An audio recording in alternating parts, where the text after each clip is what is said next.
Friends, आज हम बात कर रहे हैं रिलायंस इंडस्ट्रीज की, साथ में हम बात करेंगे फ्यूचर ग्रुप की। रिलायंस इंडस्ट्रीज एक सोता हुआ शेयर था जो अब जाग चुका है और एक लंबी छलांग लगाने को अब तैयार हो चुका है। बाजार को जिसके ट्रिगर का इंतजार था, अब वो रिलायंस इंडस्ट्रीज उस ट्रिगर को प्रदान करेगी। बहुत ही भारी तेजी यहाँ के बनने की अब संभावना बन चुकी है और उसके पीछे बहुत सारी वजह जिनको हम एक एक करके डिस्कस करेंगे। बहुत सारी अपडेट है रिलायंस इंडस्ट्रीज को लेकर, उसको डिस्कस करेंगे और जानने की कोशिश करेंगे क्या यही मौका है जहाँ पे हम रिलायंस इंडस्ट्रीज में निवेश कर सके, क्योंकि उसके बाद आगे शायद मौका मिले न मिले।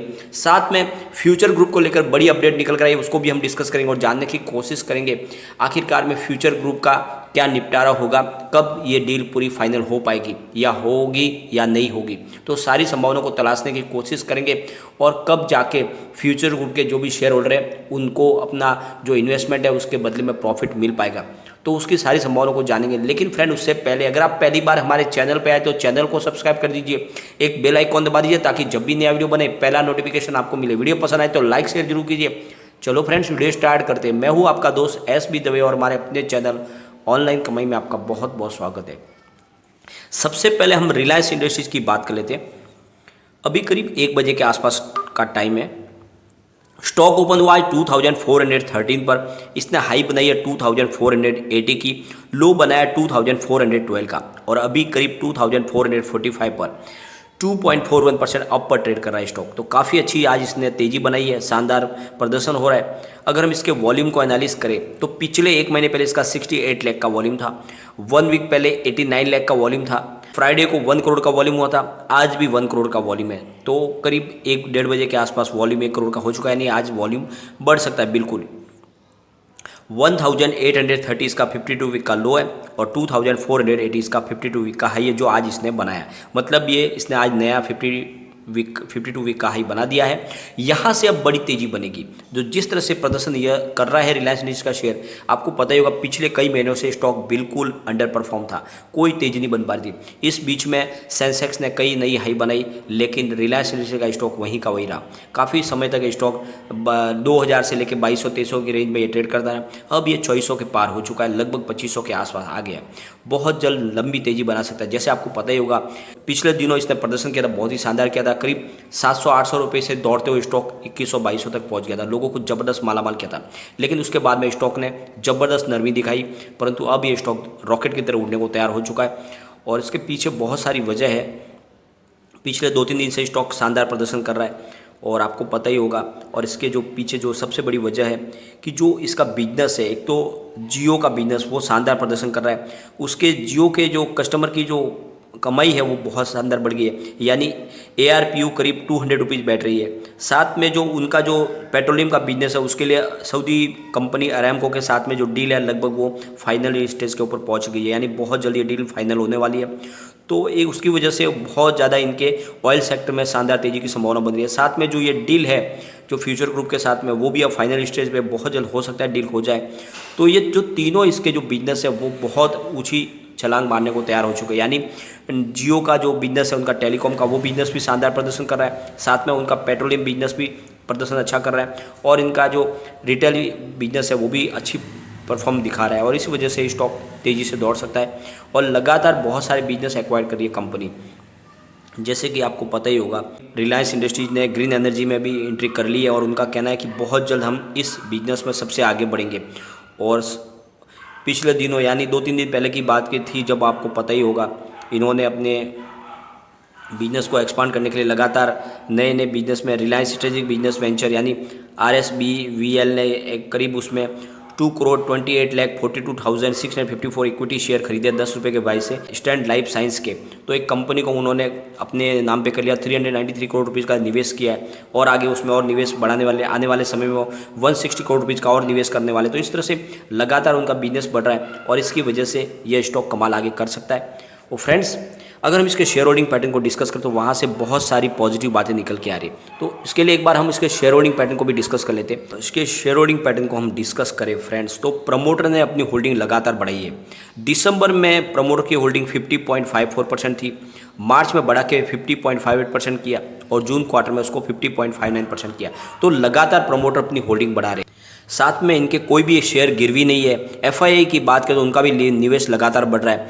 27.29% की होल्डिंग दिसंबर में थी, उसको बढ़ा के मार्च में 27.85% किया, लेकिन जून में कुछ कम किया, यानी 27.33% की होल्डिंग, लेकिन अभी भी अच्छी खासी होल्डिंग एफआईआई की बनी हुई है। अगर डीआई की बात करें तो 10.78% की होल्डिंग दिसंबर में थी, मार्च में 10.44% किया और जून क्वार्टर में उसको 10.87% किया। तो डीआई की होल्डिंग भी लगातार बढ़ रही है। म्यूचुअल फंड की बात करें तो म्यूचुअल फंड भी लगातार होल्डिंग बढ़ा है। दिसंबर में म्यूचुअल फंड की होल्डिंग 4.85% थी, मार्च में 4.43% किया, लेकिन जून क्वार्टर में फिर से बढ़ा के 4.69% किया। तो लगातार जून महीने में सबकी होल्डिंग बढ़ी है, चाहे एफआईआई ले लो या फिर डीआई ले लो या फिर म्यूचुअल फंड, सब अपनी होल्डिंग बढ़ा रहे हैं। अदर्स की होल्डिंग की अगर बात करें तो 11.39% की होल्डिंग दिसंबर में थी, उसको घटा के मार्च में 11.13% किया, लेकिन जून में कुछ होल्डिंग बढ़ी है, फिर से 11.21% की होल्डिंग है। अगर म्यूचुअल फंड की होल्डिंग की बात करें तो 31 जुलाई की लेटेस्ट अपडेट में मीरे एसेट लार्ज कैप ने इसमें 1977.71 करोड़ रुपीज़ का इन्वेस्टमेंट करके 7.21% की होल्डिंग ली है। कोटक फ्लेक्सी कैप ने इसमें 1933.54 करोड़ रुपीज़ का इन्वेस्टमेंट किया है और 5.21% की होल्डिंग ली है। आईसीआईसीआई प्रू बैलेंस एडवांटेज ने इसमें 1926.63 करोड़ रुपीज़ का इन्वेस्टमेंट किया है और 5.75% की होल्डिंग ली है। आईसीआईसीआई प्रू ब्लू चिप ने इसमें 1514 करोड़ रुपीज़ का निवेश करके 5.35% की होल्डिंग ली है। साथ में मीरे एसेट हाइब्रिड ने इसमें 121.91 करोड़ रुपीज़ का निवेश किया है और 2.17% की होल्डिंग ली है। एक्सिस ब्लू चिप ने 1272.06 करोड़ रुपीज़ का इन्वेस्टमेंट करके 4.36% की होल्डिंग ली है।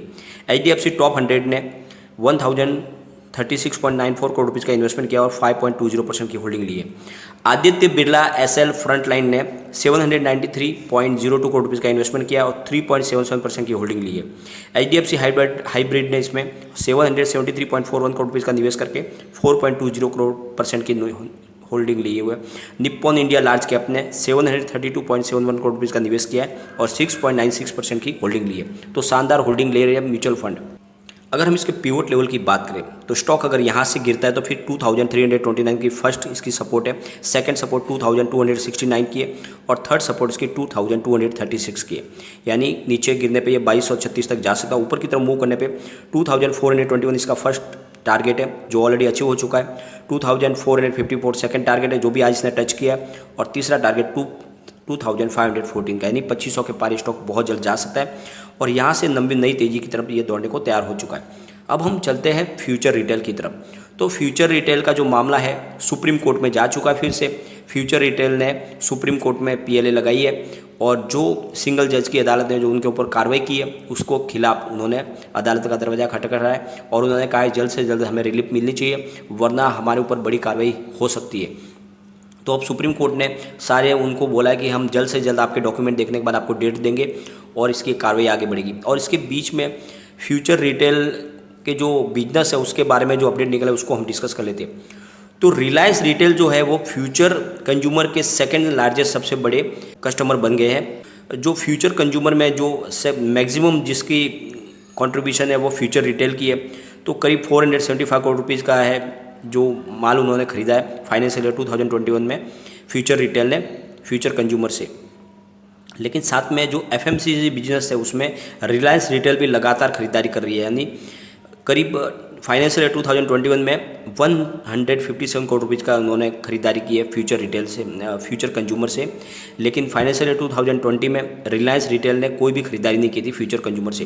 तो इस तरह से उनके कारोबार में रिलायंस एक बहुत बड़ा मददगार हो रहा है, लगातार फ्यूचर कंज्यूमर के लिए एक बड़ा प्लेयर साबित हो रहा है रिलायंस रिटेल और काफ़ी अच्छी खरीदारी कर रहा है, जिससे उनके एफएमसीजी प्रोडक्ट जो बिक रहे हैं रिलायंस रिटेल में उसकी वजह से उनके कारोबार में काफ़ी वृद्धि देखने को मिल रही है। साथ में अब जो है कोविड की वजह से फ्यूचर कंज्यूमर ने अपने बिजनेस में बहुत ज़्यादा अभी चेंज करने की तैयारी कर ली है। अब वो अपने बिजनेस को पूरी तरह से डिजिटल तरीके से आगे लेने जाने की तैयारी कर रही है, क्योंकि उनको पता है कि आगे फिर से ऐसी प्रॉब्लम कभी भी आ सकती है। तो वो ध्यान दे रहे हैं अब डिजिटल फर्स्ट की तरफ, यानी अपने कारोबार को चेंज करके डिजिटल प्लेटफॉर्म पर लेके जाना चाहते हैं ताकि वहाँ पर अच्छे से कारोबार वो कर पाए। और इसीलिए लगातार वो ऑफलाइन के बजाय ऑनलाइन बिजनेस की तरफ फोकस कर रहे हैं और अपना बिजनेस का पूरा जो मॉडल है वो चेंज करने की कोशिश कर रहे हैं ताकि कारोबार में वो भी आगे टिक सके। तो लगातार कोशिश की जा रही है अपने बिजनेस को बढ़ाने के लिए। और साथ में अब सुप्रीम कोर्ट में है पूरी गेंद उनके पाले में, सुप्रीम कोर्ट क्या फैसला करती है उसके ऊपर आगे संभावना बनेगी। इसके बीच में अगर हम कारोबार को डिस्कस करें तो फ्यूचर रिटेल में थोड़ी सी आज तेज़ी बनी हुई है। करीब 1 बजे के आसपास 45.65 पर स्टॉक 1.22% की तेज़ी बनी हुई है। अगर फ्यूचर सप्लाई चेन और सॉल्यूशन की बात करें तो 65.90 पर करीब 0.38% की तेज़ी बनी हुई है। फ्यूचर लाइफस्टाइल एंड फैशन की बात करें तो 51.50 पर करीब 1.08% की तेज़ी बनी हुई है। और फ्यूचर कंज्यूमर लिमिटेड की बात करें तो 6.95 पर करीब 2.96% की शानदार तेज़ी बनी है, यहाँ पर अच्छी तेज़ी है। और फ्यूचर इंटरप्राइज की बात करें तो 8.55 पर करीब 0.59% की तेज़ी बनी। जो तेज़ी है वो फ्यूचर कंज्यूमर के अंदर है, स्टॉक अच्छा मूव कर रहा है। और उसके पीछे जो है अपडेट निकल करके भी आई है कि रिलायंस इंडस्ट्रीज जो उनका रिलायंस रिटेल वेंचर है वो बहुत बड़े उनके खरीदार है फ्यूचर कंज्यूमर के प्रोडक्ट के, और इस वजह से उनके कारोबार में आगे वृद्धि की संभावना बनेगी। इस समय जब मुसीबत आई हुई है फ्यूचर ग्रुप के ऊपर, उस समय रिलायंस पूरी उसकी मदद कर रही है, ये साबित होता है। और बहुत जल्द किसी भी तरीके से डील फाइनल होगी, लेकिन उसके बीच में जितनी लेट हो रही है उसके लिए शेयर होल्डर के लिए मुसीबत हो रही है। तो जल्द से जल्द ये डील फाइनल होनी चाहिए। लेकिन फ्रेंड, कोई भी इन्वेस्टमेंट करने से पहले अपने फाइनेंशियल एडवाइजर से एक बार एडवाइस ले ले या अपना खुद का रिसर्च करें, क्योंकि मैंने वीडियो आपके एजुकेशन पर्पज के लिए ही बनाया। वीडियो पसंद आए तो लाइक शेयर जरूर कीजिए और चैनल को सब्सक्राइब कर दीजिए।